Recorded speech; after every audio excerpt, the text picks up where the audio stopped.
and welcome to another Beyond the Walls public lecture series.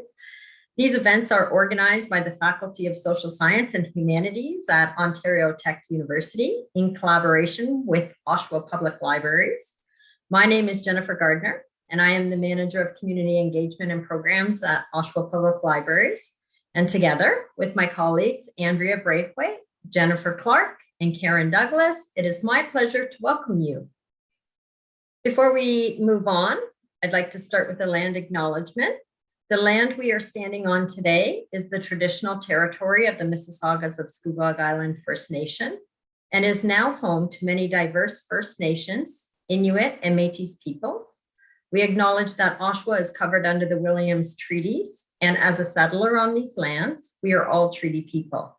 May we respectfully honor the knowledge and understanding of the Indigenous stewards of these ancestral lands and ensure that the voices of the First Peoples are represented in our collections, programs, and services. We encourage everyone with us tonight to become aware of the treaty relationships and traditional territories you are situated in, wherever you may be located. A bit on etiquette. Please keep your mics muted during the presentation. And if you have any questions, you can either put them in the chat or type the letter Q in the chat, and we'll open up your mic during the discussion period. Tonight's event is being recorded and will be available in a few days on both the faculty and the library's website. There will be a link to a short survey added in the chat.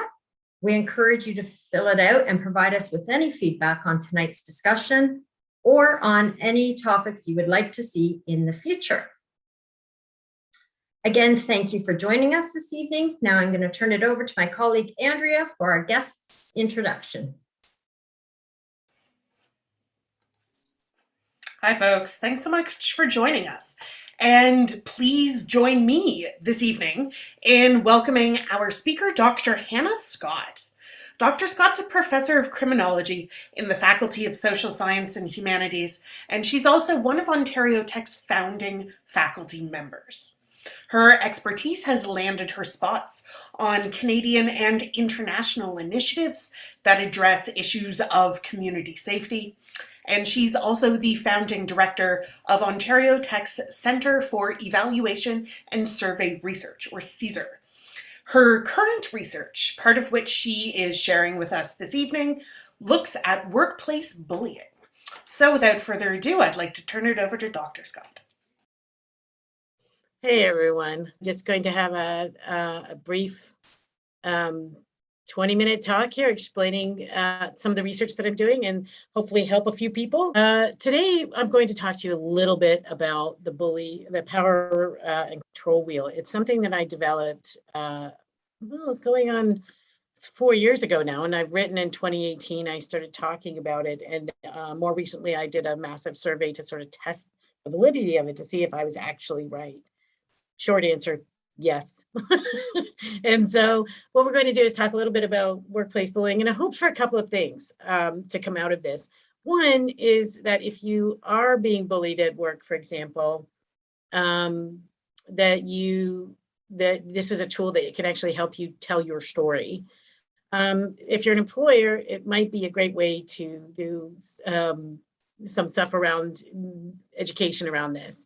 So if you'll notice, there's a poll up here. I wanted to find out a little bit about how many of you have either had a personal experience with bullying or know someone who has a workplace bullying situation.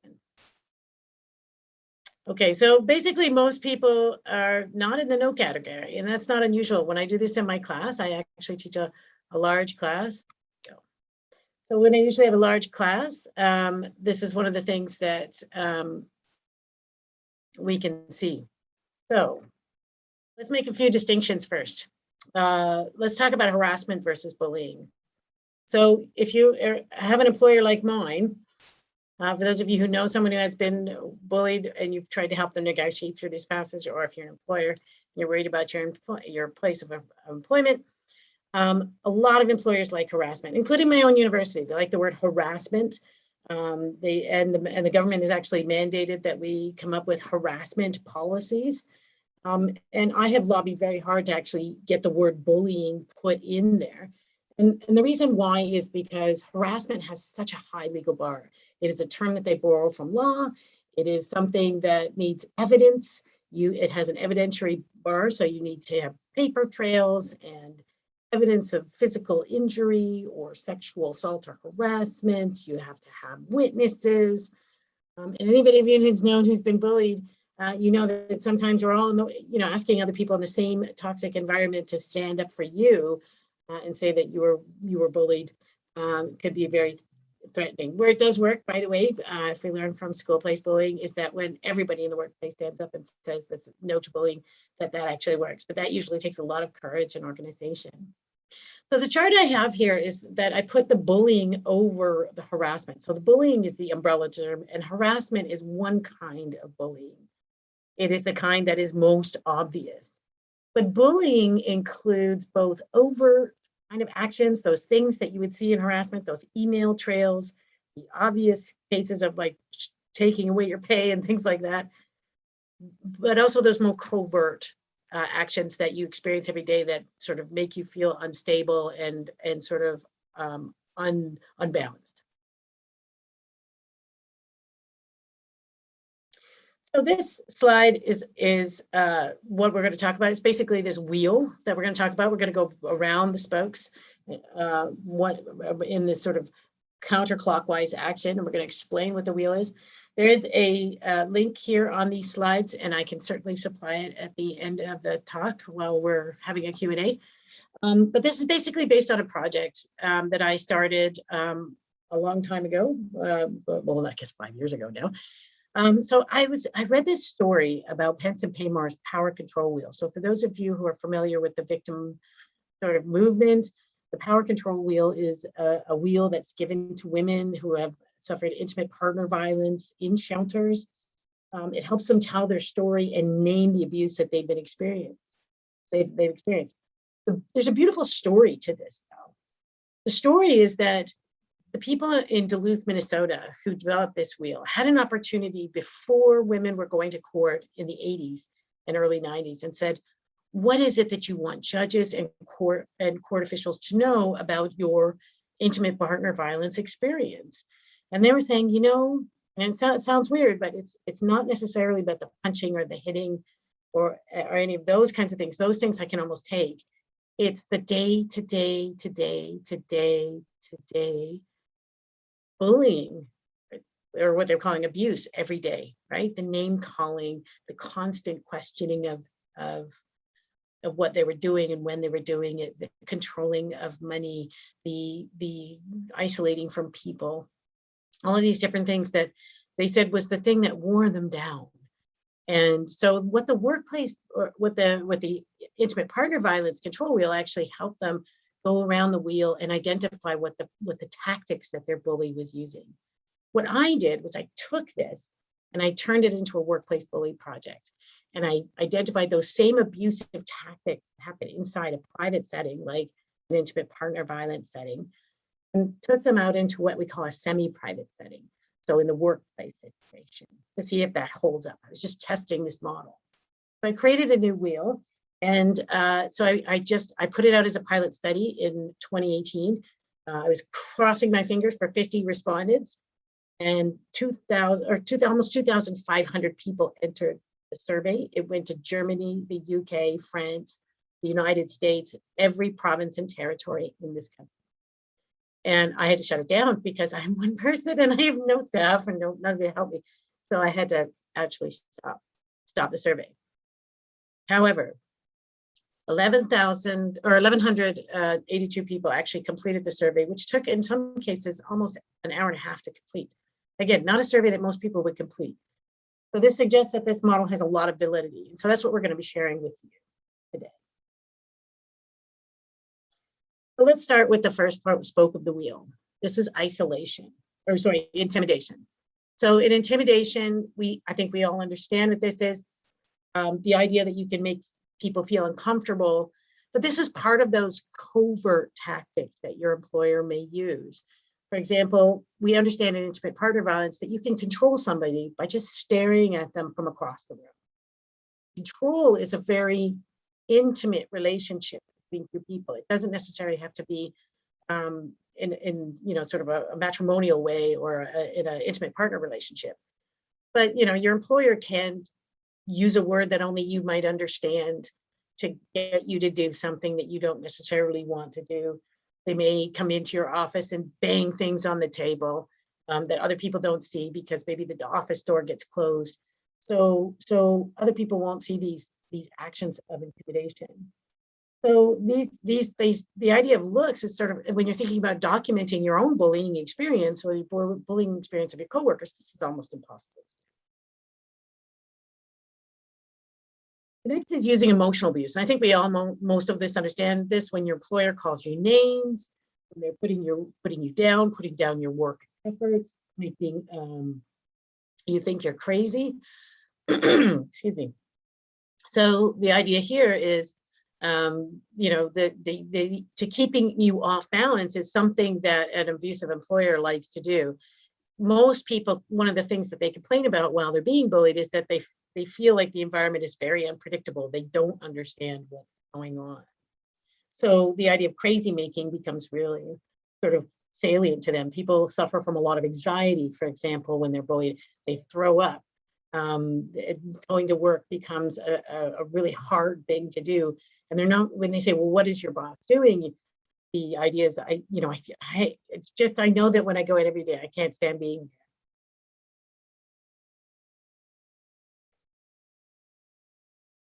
Using isolation. This is really hard to document, but once you understand this technique, it's that your employer says, for example, well, we're all going out for dinner, but you, Bob or Jane, you're going to stay and work on these other projects while we go out. And then, we expect the report in by tomorrow. So the idea is that you become socially isolated. Another example would be, for example, inviting everybody out to a restaurant, but if somebody has an allergy or whatever, they make sure that product is in everything so that the person can't actually eat. Another thing you could do, though, is actually just to physically isolate people in an office by themselves when everybody else in their same group is working as a team. Or you could not tell them certain things, right? So your boss may not tell you certain things that you need to do to finish a task, and then you don't finish them. And of course, they use emotional abuse to further isolate. So they limit, when other people are going out and doing things, they say that you can't do those things, right? So you end up staying at home or in the office. Minimizing, denying, and blaming. This technique is when you complained, for example, as a worker, and your employer says, you're always complaining. So there's nothing that you can do that would, the idea that you could be injured or that their actions could actually have consequence are minimized. So for example, in nursing, oftentimes what many nurses complain about is if they have challenged someone, for example, or there's a disagreement on the floor, or they have a bully amongst their midst and they're in a management position, a lot of times a person who is not favored will end up getting many of the abusive patients, right? So they know that they're really affecting the work environment of that person that day. And then when they complain about that, the minimizing comes in and says, well, suck it up. You're not, what are you not a good nurse? Can't you control your patients, right? The idea that you're somehow inadequate in your job. Denying the abuse happens, shifting the responsibility of the abuse to the person, the worker, the victim, the target, right? In this kind of situation, we don't call them victims, we call them targets, saying, well, if you can't get the work done, that's on you, right?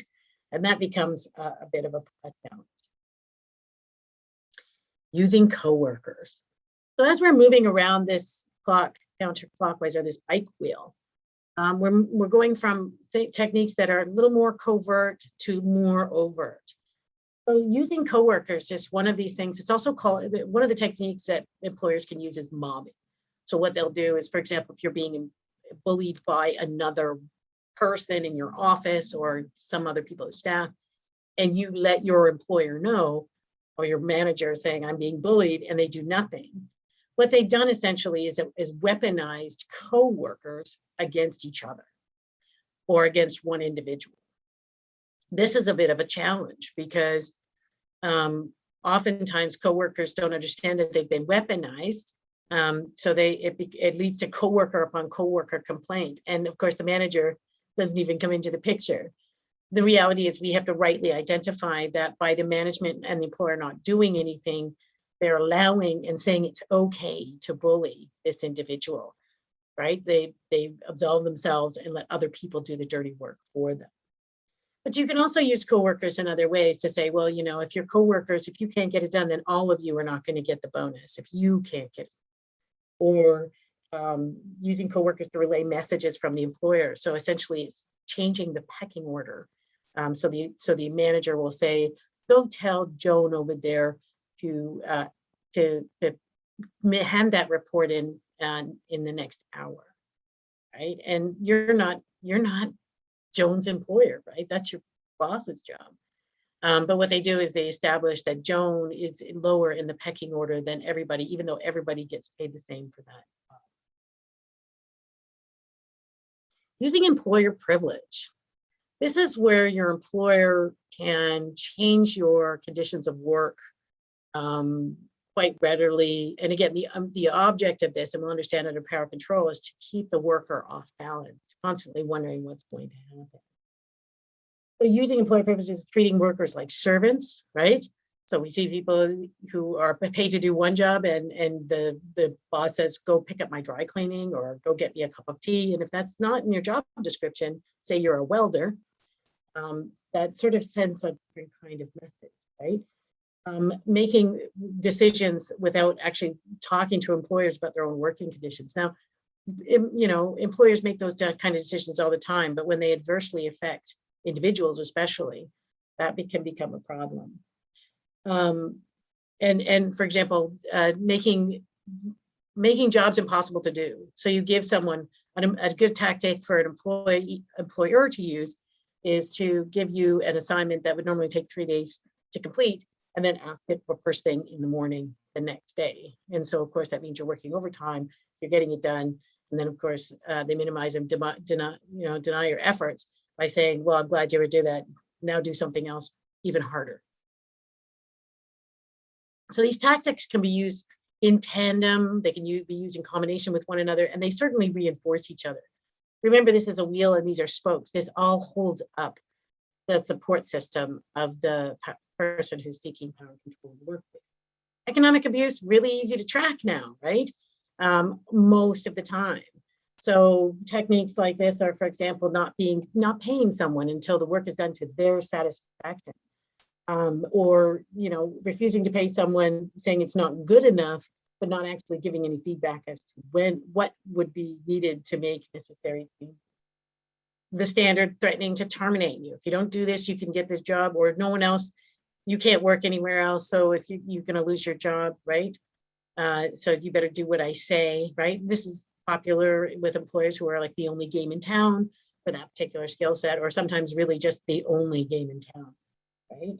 So that becomes a problem.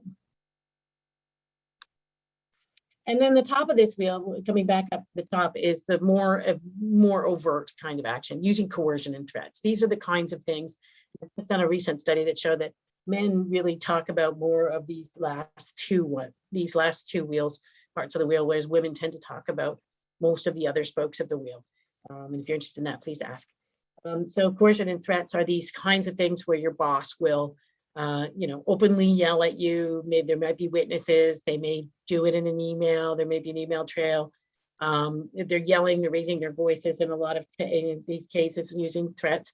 So these are easier things to document, and they are clearly a threat. Whereas all of this sort of more covert action, these staring, it's really hard to document.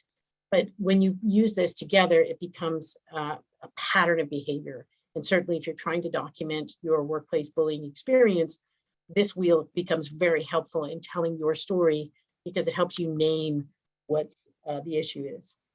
So the whole wheel, if you notice the tire part, the black part, is the encasement. So remember, the spokes of the wheel reach out and they support the wheel, and the wheel is supported by the spokes. There's a combination of relationship here. So if you notice, physical and sexual abuse are on the outside of the wheel. One of the things that we learned in the intimate partner violence and the original power control wheel, when the women who were being interviewed before court, they said, you know, the physical abuse and the sexual abuse actually don't happen that often. What happens is that daily abuse, that daily grind, and we can tell. So it starts with yelling and then screaming and then intimidation and then becoming increasingly frustrated, and you feel like your abuser's about to blow. Physical and sexual abuse is the most risky kind of behavior for an employer to do. So it's very unlikely for that to show up. You're more likely to see all of these other things before you'll actually see physical and sexual abuse. That's not to say that it doesn't happen. Men certainly report a lot more physical, more threatening abuse on the workplace, but in construction jobs and so on, putting people in dangerous positions. We certainly see this in nursing, as I said, and I gave that example. So the physical and sexual abuse don't happen very often, but they serve to reinforce these other things. While your employer is using these other techniques, the threat of physical and sexual violence, or the threat that something can get worse, is reinforced there, right? So you try to accommodate your worker, you try to get out of their way, you try to get on their good side, all kinds of other techniques. And then eventually, like many women who are in the intimate partner violence situation, they start to realize that techniques don't work and they don't matter. And that acceleration means that the employer is actually, the manager is really about power and control. So this model actually speaks to the motivation of the worker or of the employer or of the manager in particular in a workplace bullying situation. They seek to have power and control over individuals. And so what they're trying to do here is to make your living conditions a form of hell, if you want to think about it that way. Certainly uncomfortable. They like to see that people are uncomfortable in their presence.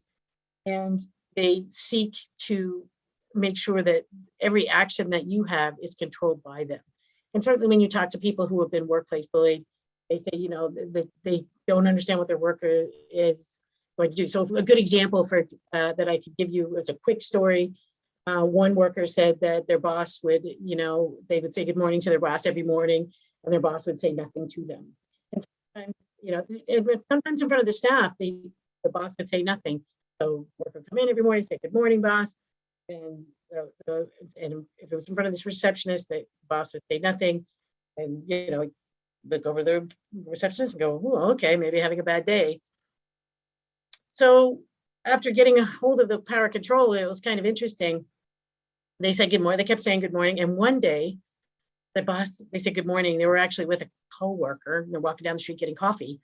And they said good morning. And the boss said good morning back. And that coworker said, I thought about that for a week because I didn't understand. It was like, maybe things are getting better, right? That hopefulness that you feel sometimes in an abusive situation, that things are changing, that maybe they've seen the light. Excuse me. And one of the things they realized after getting a hold of the power control wheel is that they realized that bullies and abusers like to control their image. And they realized it was because they were with a coworker that the boss actually said good morning, because they wanted to make sure that the coworker thought that they were a good person and they wouldn't ignore people and they wouldn't not say good morning. And so once this person used the power control wheel, they figured, oh, yes, okay, I get it. But one of the things that the power control wheel has the potential to do is actually reduce that feeling of insanity that people often feel. Sorry, I'm just trying to find my cursor, but I'm all backward on my screen here. So very quickly, and so I'll close sort of here, is that there's a lot of implications of this. And I have 600 pages of stories of abuse in work that sort of corroborate and basically say that this is a really good, this is a good model. Not only that, I'm still getting emails from people after doing the study 2 years later saying, thank you for making this thing. And so, obviously it's clearly having an effect, and it's really helping people identify and name their experiences. So let's talk about some predictions here from the intimate partner violence and the original power control wheel. We can learn. We don't have to reinvent the wheel again. We know a lot about this, a power and control person. One, they tend to accelerate. So as you go through, and if you notice that your patterns are not if they're not decelerating, like your management, what you're trying to do is to try to mitigate, hide, accommodate, whatever techniques you're using with your boss. Power control seekers and abusers tend to accelerate. So it doesn't matter how you accommodate, it becomes proof of their control, and they'll continue to use abusive techniques and up their game. The other thing we can learn about this is that the abuse that you experience at work is more often going to be covert than overt. And everybody who's had a workplace abuse situation, including labor laws, say that you have to have at least one incident a year to keep your complaint open. So even they know that these things don't happen very often, even though the target is living through this daily and experiencing something like good morning every day. One of the techniques that once they got the wheel, they made sure that they said good morning to their boss every day. And every day that boss did not say good morning, they documented it. So what this wheel does is it actually shortens your time of exposure as a victim to abusive techniques, because you can name them and label them. And if you have a grievance process at work, you can use that, or you can leave those work environment if you're able to, and so on. So it gives the target a lot more options. The victims can use this tool when they're telling the whole story, right? And that's really what becomes important. It's not the physical acts of abuse. You don't no longer need the witnesses. What you do see is a pattern of abuse. If you say good morning every morning and then 6 weeks go down and you've never gotten a response, that's a pattern of abuse, and that's intimidation, right? You can name it and you can put it into your agreement. Making these kinds of allegations, you have to also sort of, if you're going to rip down the house, you have to sort of build a foundation. And one of the things that's interesting of this is that the power control wheel says that you have to treat the worker or treat the abuser.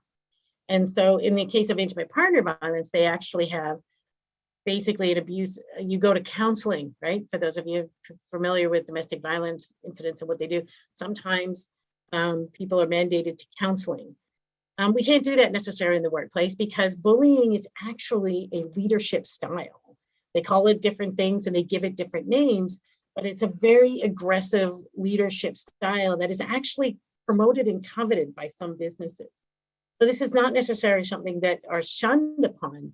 It's a good short-term strategy to get fast results. It's a terrible long-term strategy because it ends up eating away at all kinds of other costs in the form of sick days and all of those other things. So the question is, what do you do with these abusers in the workplace? If you're the one who's staying and, we don't want to punish the victim and tell the victim they have to go out of these situations, we actually have to deal with the abuser, which we're not quite there yet. You can't send them to bully school. Nobody's going to send them to that, right? If you see the slide there. But one of the things they do is send them to leadership training, because that looks better on a you get a certificate, but it's almost on a reward in many ways for getting a certificate in leadership training. Actually is something you can wave to your next employer and say, well, look, they cared enough about me to give me training. It's not necessarily the bully training. So we're going to have to come up with names for not bullying leadership training, and maybe try to convince people to work in other ways. Because of course we do that with intimate partner violence.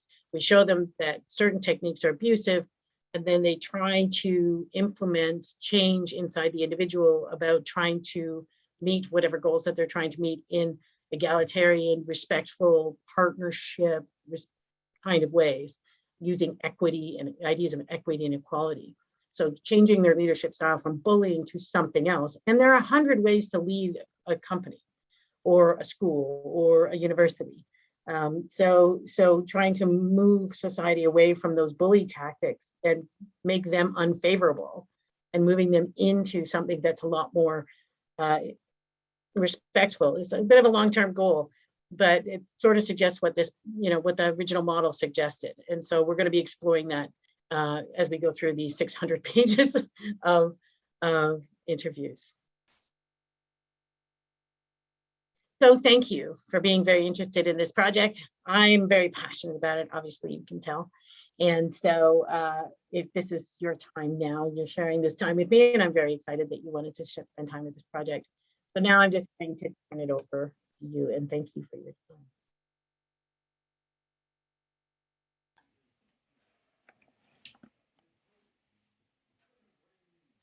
All right, fantastic. Thank you so much, Hannah. I want to turn this over to our audience. We'd love to hear from you, your questions, your comments, your stories. Please join. So while you're thinking of your questions, one of the things that I think we have to think about is the target experience. So many people who filled out the survey talked about the long process of pain that they feel while they're going through it. So people go to work, they suffer from anxiety, they had trouble naming it. I know that for many people who do this, they always ask sort of like, is it me? Is it me? And the interesting thing is there's a lot of parallels between the victims or the targets at work in these workplace situations and those intimate partner situations. And we have answers for that in one realm. So we're hoping to pass it on to the other. So I look forward to your questions if you have any. I'll get started because I always have a million questions. You mentioned nursing as one example, but have you found so far patterns in the kinds of workplaces that are more likely to have people discussing their experiences of workplace bullying? Well, looking at the data, where there's hierarchy, like built-in hierarchy, so we see it in a lot in like security, law firms, right? And in nursing and medicine, we see a lot of that as well. There might be something special in nursing and medicine that is different than these other sort of more hierarchical places, in that you think about going to the hospital, right? The standard in hospitals is perfection, right? And most of us can go to work and be a little less perfect, but in hospitals, you're expected to be perfect. You're expected to always have the right dose, because if you make mistakes, people die. And so one of the things you see in hospitals that people sort of, I noticed before I even did this study, is that there's not a lot of thank yous in hospitals for doing work. So if the standard is perfection, then there's no, if you do a good job, nobody says anything. That is the standard. There's only marking of the negative things that you do, only the mistakes. And so nursing and medicine might be slightly different. But hierarchies, certainly where there's where one person has a lot of control, law students who are articling, right? Students in some cases, workers who there's no other job in town, so the employer has considerable amount of power. That's where you tend to see most of those kinds of situations. So it starts to suggest that maybe one solution might be to sort of redistribute power in a workplace. Like in the case of an articling firm, maybe we need people to actually manage employees as opposed to having them directly under like the big boss, right? Yeah, we've got a comment from Claire that Claire's seen it in school systems. If the principal bullies, rules by fear, then those that the principal puts in power do their bidding. Yeah, and so remember, it's a leadership style, right? So power and control is a leadership style. If the person in power is ruling through bullying, one of the things we forget, bullies also mentor, right? We don't think about bad people as doing that, but the reality is if it's a leadership style and it's accepted, they will mentor others in that environment and that's how you get ahead. So people thinking who are ambitious are thinking, well, I need to get ahead here. I would really like to be principal one day, even if it's, the reason is to change the current way to run the school. But they will use the same tactics or use tactics that they get kudos from their bully boss. And so often what happens is if the bully is allowed to stay, and we see this in nursing because it's been there for decades, if the bully is allowed to stay, they've mentored. And so the only people who have those administrative experiences are the ones who were mentored by the person who was the most toxic. And they also have bad leadership practices, right? Or there might not be, but chances are if they had to succeed, they really had to hone those other kinds of skills. And those skills are actually desired by the upper management. As a fantastic follow-up to this, in the chat from Vanessa. Thank you for your presentation. It was very clear and affirming. Can you share on how former targets can avoid these toxic employers when seeking future employment? Any signs that one can take note of in the hiring process? Oh, wow. That's really hard. It's sort of like trying to, so if you take it to the intimate partner situation, right? It'd be like, can I tell an abuser on a first date, right? And it'd be great if the abuser just sort of started off and said, I really like punching people, and we're going to do that in our relationship. Are we good? And you'd be like, no, that's a deal breaker. I'm good. I'm out of here, and I'm okay with that. Often what employers do, and bully employers do, is they groom people, right? They test you out to see what you're willing to take. Then if there's no response, or if it seems to have the effect that they want, they'll continue to do that. So one of the things you'll notice is that people often don't start getting bullied on day one. However, if you get employed at a job and you see bullying in day one, that's kind of suggesting that there's an acceptance in that, and you might want to try to find a better job right away. Keep working at that job until you get the better job, of course. But it's a really difficult situation. It's a first date kind of situation. But if you see any of these tactics being used and you see it, then I would say, yeah, that's your sign. Go find another job quickly before you become in their sights. It's the best I've got. Sorry. All right. Also from the chat, Janelle points out that power and control is an interactional style as well as a leadership style. And I was wondering if you could expand on what we can take from that as well. It is an interactional style in the sense that power and control employers or managers or bullies, they are they're looking for the right reaction on behalf of the target. So one of the things we know is that often bullies will seek out specific targets. And it's not necessarily like in the schoolyard. We can also learn from the schoolyard. One of the things we know about the little kids who are bullied inside schools is it's not necessarily the smallest one or the smartest one. In a lot of cases, it's the most popular one in a lot of cases. So anybody who really sort of stands out can often be a target for individuals. It kind of speaks to who might be bullied at work, right? It's not necessarily the low performing one. It might be the person who's actually high performing and a little threatening. And they can see if they can't control that person, maybe they control the people around them. So it does speak to the social dynamic that the power and control person, bully is looking to see how they're getting that appropriate response. And so, yes, it is very interactional in its nature. You're absolutely right. And using the wheel, if you suspect something's going on, is actually going to help you figure out whether or not it's going on. Because other than that, you just feel like, wow, this is a crappy place to work. And everybody sort of yells at each other. Or, that boss is really bad, but maybe we'll have a better boss in 5 years, right? From BN, hello, thank you for this event. It was really helpful. Is pointing out employees' mistakes / humiliating them in emails while adding the whole team a type of bullying? So would that fit within the spokes on your wheel? Yeah, so that's a good application. So looking at the wheel, using coworkers, right? We can certainly pull that one out. So one of the things that many people complain about in work is, so you start off having a conversation with one person or your boss, and then they start doing the ever escalating CCing, right? So they start escalating the number of people who are on the call or on the email, and they're using the other employees to isolate you and to make an example of you. So that's certainly in many cases that can be the case.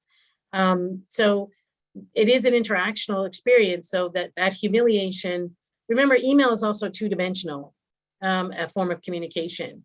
And so, yes, it's in writing. If it's clearly name calling and putting other people on the spot, that, on that, with the ever growing CC, yes, I would say that it's a case of bullying, but you also have to, with email, worry that it is a two-dimensional experience. So if there's any room for wiggling, you have to sort of be prepared to make that argument that maybe your employer would say, well, maybe this isn't, I didn't mean to humiliate you.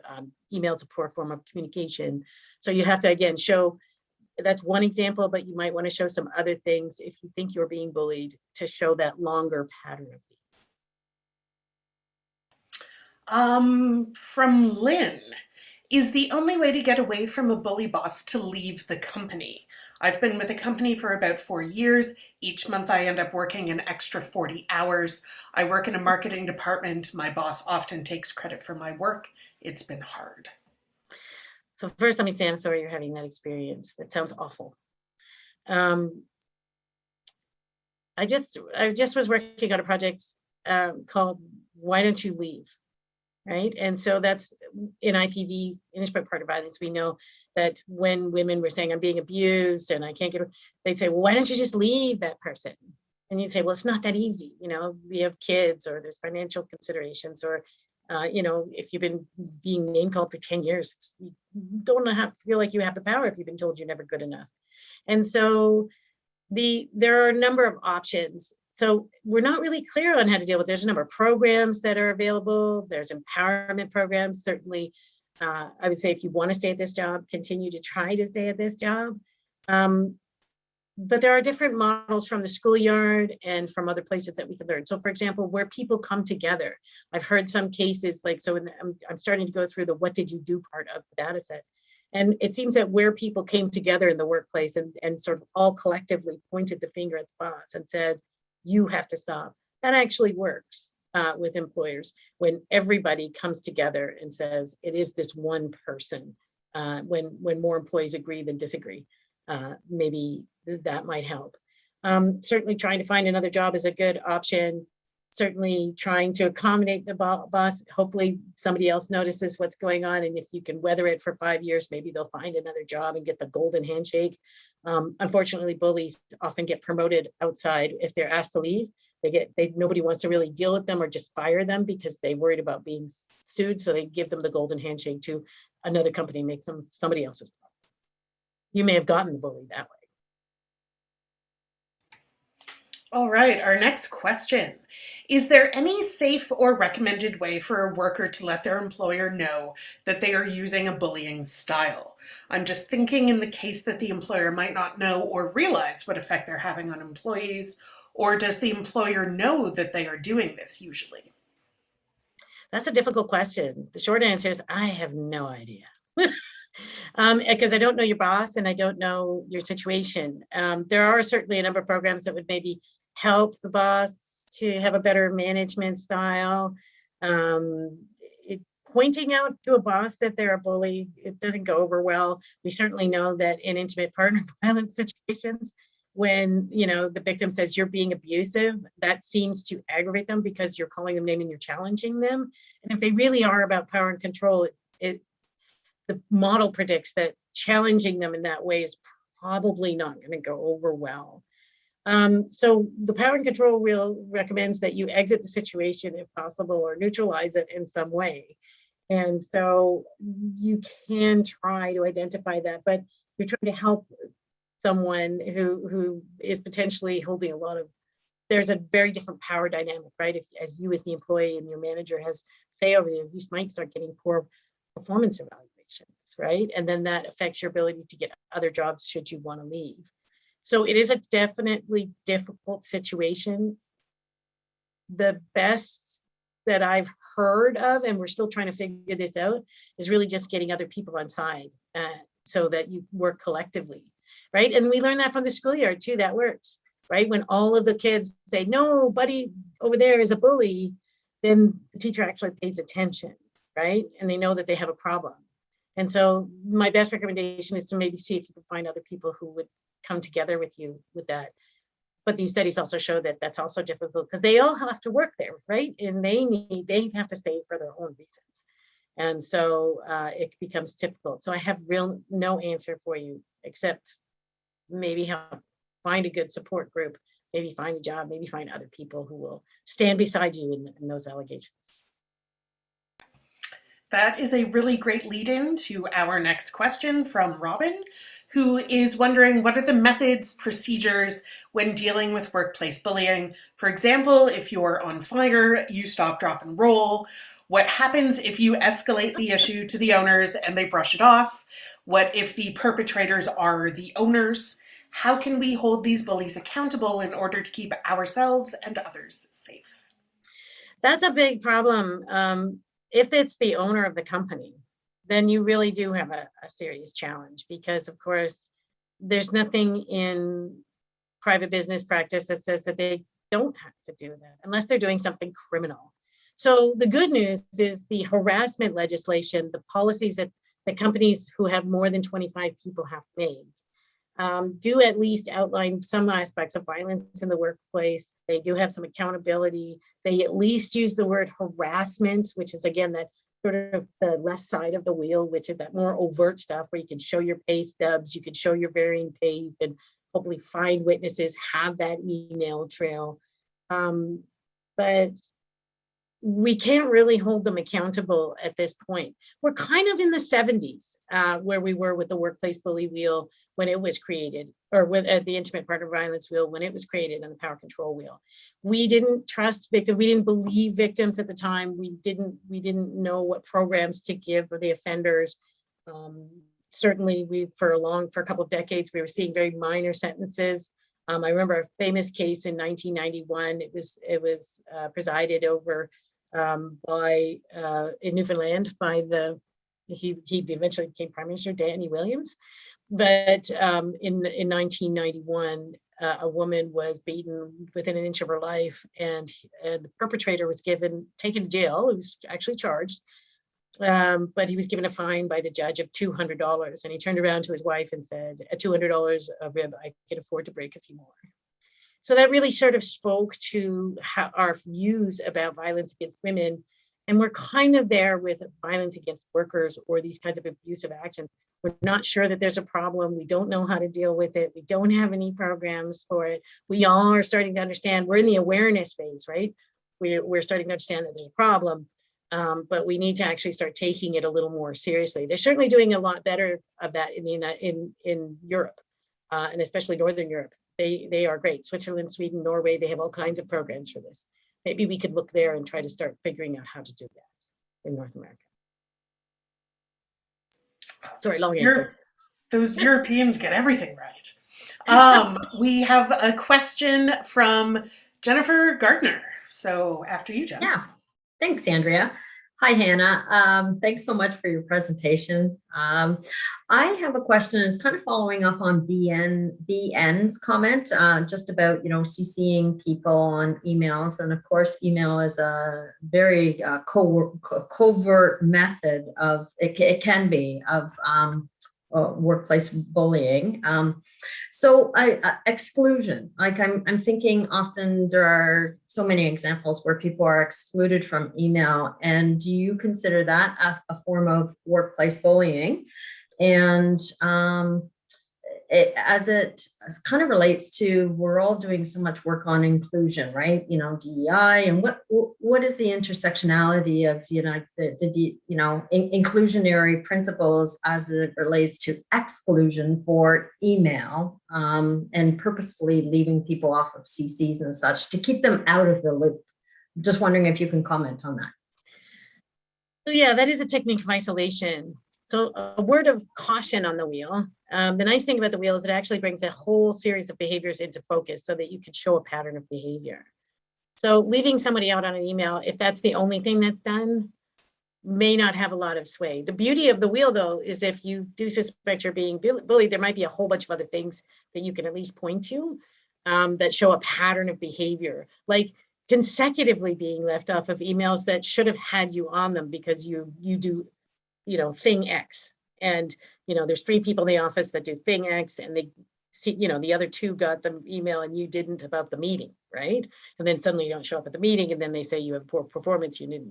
I sent the email to you, right? So in business, it's just like white collar crime. Are they bad business people, or are they actually investing their money offshore and ripping the company off? Are they just bad business people because the company's going bankrupt? Are they just bad business people because they're abusing their workers and they don't realize there's other ways to do this? So my answer is both long and short.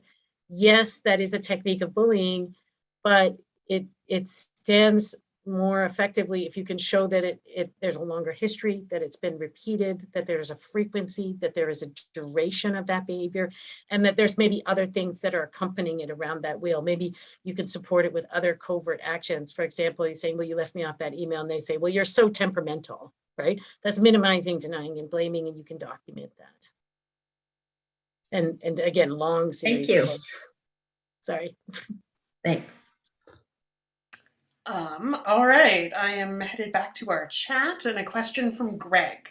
Hi, Hannah. Clearly there are some organizations where this bullying approach is so ingrained that it would be hard to change the culture. On the other hand, do you have examples of organizational structures or processes that you consider are pretty effective in minimizing these problems? Does anything work well? So I'm a victimologist. I'm not a business person. Or a managerial person. Maybe we need to do a tag team with like somebody in business who knows how to do it, right? However, the workplace bully wheel actually, or the power control wheel actually has a counterpart called the equality wheel. And in the equality wheel, and I built one of those too, that'll be another paper. But the idea is that you build on workplaces with respect, where there's equity, where there's a lot of, communication, all of those kinds of things. Coming to mind, just off the top of my head, companies that use Deweyism did really well. And so when you think about Deweyism, Saturn used Deweyism, and so did Toyota or Honda for a while, but they don't do it anymore. I think it was maybe Toyota or Honda, I'm not sure. So in Saturn's case, and either Toyota or Honda, I can't remember, the quality control started at the floor in the manufacturing. So every person who put a rivet on a car, everybody who did the design, they all were able to talk to each other to say, look, I put these rivets in and I noticed they're not holding, or I noticed when I put the seat in, this is loose. And so quality control was from the ground up and everybody was valued. Companies who do that actually and have good communication structures where you can talk about the product and everybody's on the side of the product, or everybody's on the side of a child, or whatever. Those kinds of companies are good practices because everybody's valued. Right? Where you have people who are less valued, where there's a more embedded infrastructure of hierarchy, that becomes dangerous. And then it's really about making sure that the people at the top are modeling the best behavior, are valuing people, that having compassion and having good policies at work and where people are happy. So what I would say to you, do your own work, find places where people say they are happy and go work there. It may not be the best paying job, but you might have a better experience working, and it might be a nice place to continue moving yourself up in your career. All right, I think we can squeeze in one last question from Vanessa. Has your research uncovered that certain sectors tend to have more bullying than others? Are there trends revealed from targets sharing their experiences? Okay. I can tell you that when I tried to publish this, my first document in 2018 about the Duluth model and the model itself, I tried business journals, I tried management journals. They all said, this is ridiculous. You've got to have this, this, and this. I put it in workplace health and safety, and they said, we love this. And that was a nursing journal. So nursing is on it. They are on the solutions, as well as self-admittedly, medicine is probably one of the hardest places that we see the most toxic environments. Likewise, we see them in law firms. So, those are the ones that we see the most of. But again, it's the features of those where you have those people who have such control over residents, for example, in a thing, and doctors and nurses have control over their structures. And it's almost absolute. So absolute corruption corrupts absolutely in many cases. There's that old adage holds.